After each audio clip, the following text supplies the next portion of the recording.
from the very beginning. But the Spirit was not yet Megson. Until the Lord passed through the process of incarnation Megson, then nga kinabuhi siya, ingon na tao Megson. Amen. Kaya nga namatay siya, nabanaw, di kaya Megson. Amen. Ito sa Ginoo, karon is dwelling in us Megson. Kaya ang mauna yung diay ang mga kubol sa tanang Espiritu. Amen.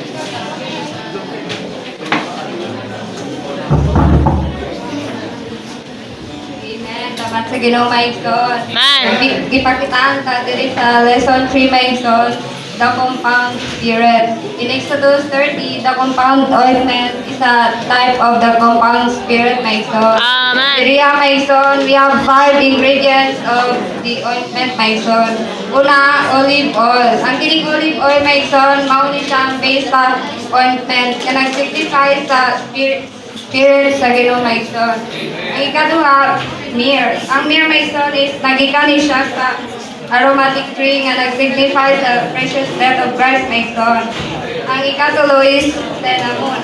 Cinnamon signifies the sweetness and effectiveness of Christ Maigsoon. Number 4, calamus signifies the